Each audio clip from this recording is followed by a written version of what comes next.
Rolex दुनिया की एक शानदार लग्जरी ब्रांड जो अपने महंगी घड़ियों के लिए जानी जाती है। और इस $8 बिलियन के साम्राज्य की शुरुआत एक ऐसे अनाथ बच्चे से हुई जिसके पास कुछ भी नहीं बचा था, न माँ का प्यार और न ही सर पे पिता का हाथ। लेकिन उनकी डिटर्मिनेशन यानी कि इच्छा शक्ति ने उन्हें लग्जरी वॉचेस की दुनिया का बादशाह बना दिया। आज रोलेक्स की घड़ियां स्टेटस सिंबल बन चुकी हैं, जो सिर्फ टाइम ही नहीं बल्कि ये भी बताती हैं कि पहनने वाले का समय कैसा चल रहा है। सन 1981 में जर्मनी के एक छोटे से कस्बे में पैदा हुए हैंस विल्सडोर्फ केवल 12 साल की उम्र में अपने माँ बाप को खो दिए। हालांकि हैंस और उनके 2 भाई बहनों की जिम्मेदारी उनके अंकल ने उठाई और उनके पिता की प्रॉपर्टी को बेचकर जर्मनी के एक अच्छे बोर्डिंग स्कूल एर्नस्टिनम कोबर्ग में दाखिला करा दिया। हैंस जहां अपने माँ बाप की मौत के सदमे से उबर भी नहीं पाए थे, वहीं उनके रिलीजन और दूसरे कस्बे से आने की वजह से स्कूल के बच्चे भी उन्हें परेशान किया करते थे। लेकिन हैंस का मानना था कि उनके अंकल के डिसीजन ने उन्हें जल्दी आत्मनिर्भर बना दिया और उन्हें एहसास हुआ कि जिंदगी में अभी आगे बहुत कुछ करना बाकी है। इन सभी परेशानियों के बाद भी उन्होंने अपनी जगह स्कूल के ब्राइट स्टूडेंट्स में बना कर रखी।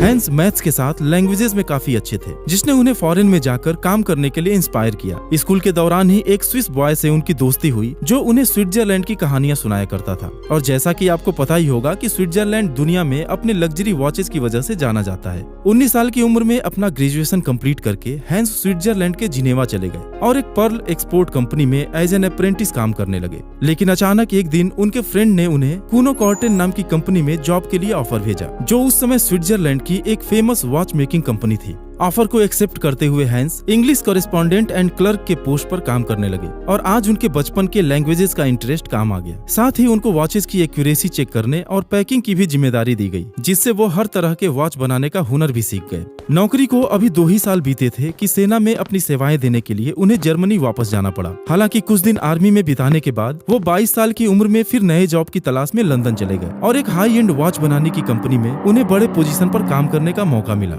जहाँ उन्हें कंपनी की सेल्स बढ़ाने की जिम्मेदारी दी गई। सिर्फ 2 सालों में ही उन्होंने कंपनी के साथ कई क्लाइंट्स जोड़े और कंपनी के बिजनेस को अच्छा खासा बढ़ा दिया। नौकरी के साथ ही उनके दिमाग में सेल्फ बिजनेस की भी प्लानिंग चल रही थी और उसके लिए जो कुछ भी जरूरी था वो सीखने की कोशिश करते रहे। और उसी दौरान उनकी मुलाकात उनकी फ्यूचर वाइफ फ्लोरेंस फ्रांसिस मैक्रोटी से हुई, जिसके साथ कुछ ही दिनों में उनकी शादी हो गई। हैंस विल्सडोर्फ घड़ी बनाने की बारीकियों को अच्छी तरह सीख चुके थे, अब बारी थी कुछ बड़ा करने की। और 1905 में हैंस ने अपने जीजा अल्फ्रेड जेम्स डेविस की आर्थिक मदद से विल्सडोर्फ एंड डेविस लिमिटेड के नाम से एक कंपनी स्टार्ट की। शुरुआत एक स्विस वॉच कंपनी हरमान एगलर के साथ पार्टनरशिप के साथ हुई, जब वॉच के पार्ट्स स्विट्जरलैंड से इंपोर्ट करके इंग्लैंड में असेंबल किए जाते थे। बिजनेस तेजी से आगे बढ़ा और जल्दी मार्केट में उनकी अच्छी पकड़ बन गई। हैंस एक वॉच लवर थे, लेकिन एक बात उन्हें हमेशा परेशान करती थी कि उन दिनों ज्यादातर जेंट्स पॉकेट वॉचेस यूज करते थे।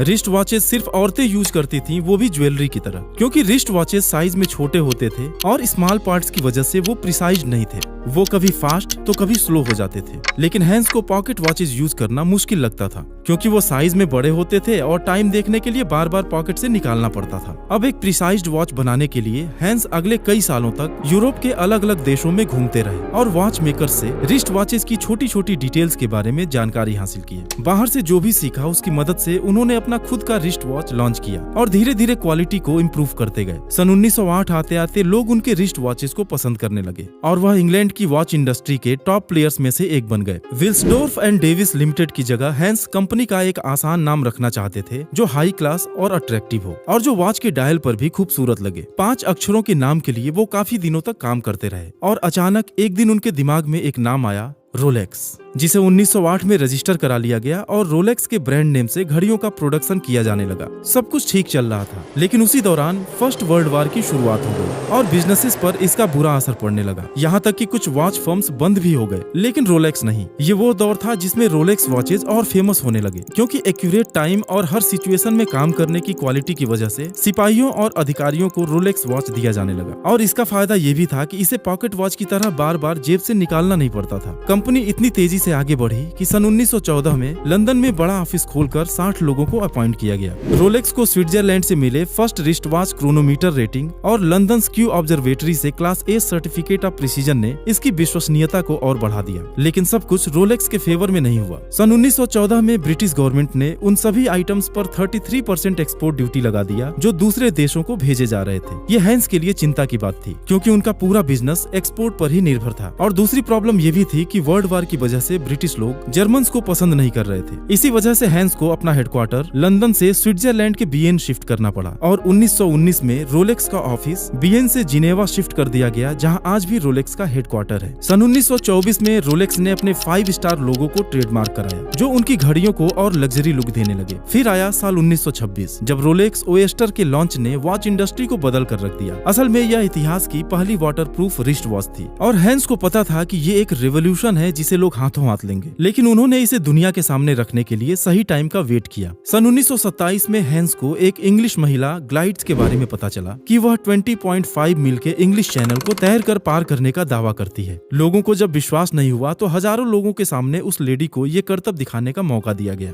हैंस को एक अपॉर्चुनिटी दिखी और उस लेडी के गले में उन्होंने रोलेक्स ओएस्टर वॉच को पहना दिया। असल में 10 घंटे लगातार बहुत ठंडे पानी में तैरने से उस लेडी का शरीर फ्रीज हो गया और लगभग 80% चैनल को पार करने के बाद ही उसे पानी से बाहर निकाल लिया गया। उस महिला का दावा तो पूरा नहीं हो सका, लेकिन हैंस का काम हो गया था। रोलेक्स ओएस्टर वॉच परफेक्ट काम करते हुए सबके सामने था। हैंस ने लंदन के डेली मेल न्यूज़पेपर में इस इवेंट का ऐड करके इसका और प्रचार कर दिया, जिसका असर ये हुआ कि लोग उस वॉच के लिए क्रेजी हो गए और रोलेक्स अब पूरी दुनिया में एक रिवोल्यूशनरी वॉच की तरफ फेमस हो गया। हैंस ने कुछ और बेहतरीन मार्केटिंग स्ट्रेटजीज के जरिए रोलेक्स के लिए मार्केट में एक हाइप क्रिएट किया। सन 1928 के फेमस ब्रिटिश मॉडल एवलिन ले से रोलेक्स का प्रमोशन कराया और सारे डीलर्स की शॉप पर रोलेक्स ओएस्टर को फिश बॉल में जिंदा मछलियों के बीच में रखा गया। सन 1933 में फिर एक न्यूज पब्लिश हुआ कि माउंट एवरेस्ट पर एक फ्लाइट के क्रू मेंबर्स रोलेक्स वॉच पहने थे और सेटिस्फाइड थे कि फ्लाइट के दौरान भी वॉच प्रॉपरली काम करता रहा। मार्केटिंग के अलावा रोलेक्स अपने न्यू मॉडल्स पर भी काम करता रहा और 1931 में रोलेक्स ओएस्टर परपेचुअल लॉन्च किया गया, जो इतिहास की पहली वाटरप्रूफ और सेल्फ वाइंडिंग रिस्ट वॉच थी जिसमें मैनुअल चाबी भरने की जरूरत नहीं थी।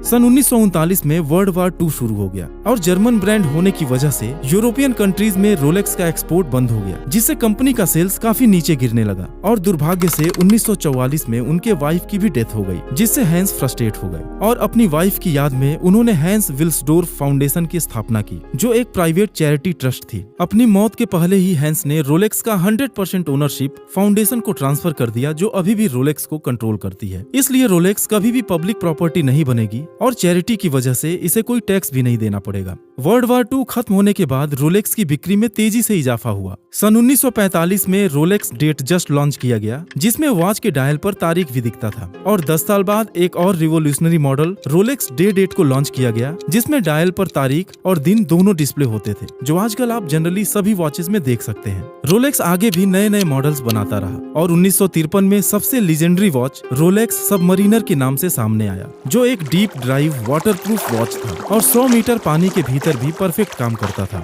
1953 में माउंट एवरेस्ट को पहली बार फतह करने वाले एडमंड हिलेरी ने रोलेक्स की ही घड़ी पहनकर माउंट एवरेस्ट पर चढ़ाई की और इतना हाई एल्टीट्यूड होने के बावजूद भी इस घड़ी के समय में 1 सेकेंड का भी अंतर नहीं आया। और इसी तरह रोलेक्स की घड़ी को 1960 में समुद्र के 100 फीट अंदर पनडुब्बी की मदद से भेजा गया और वहाँ पर पानी का इतना प्रेशर होने के बाद भी घड़ी पूरी तरह से सही काम कर रही थी। और इन सभी बातों से आप अंदाजा लगा सकते हैं कि पहाड़ की ऊंचाई हो या समुद्र की गहराई, हर जगह पर रोलेक्स की घड़ियां सटीक काम करती हैं और यही फीचर रोलेक्स की सबसे बड़ी खासियत और ताकत है। सन 1960 में हैंस विल्सडोर्फ के मौत के बाद रोलेक्स अपने आप को एक लग्जरी ब्रांड की तरह स्थापित करने लगी और हाई सोसाइटी पीपल्स पर फोकस करने लगी। आज रोलेक्स अपने वॉचेज में 904L स्टील का इस्तेमाल करती है, जो बहुत ही महंगी और हाई ग्रेड स्टील है। दोस्तों, घड़ियों में रोलेक्स ही एकमात्र ऐसा ब्रांड है जिसे लोग अपने हाथों से असेंबल करते हैं, यानी कि रोलेक्स की हर एक घड़ी हैंडमेड होती है और यही वजह है कि इतनी बड़ी कंपनी हर रोज सिर्फ 2000 घड़ियां ही बना पाती हैं।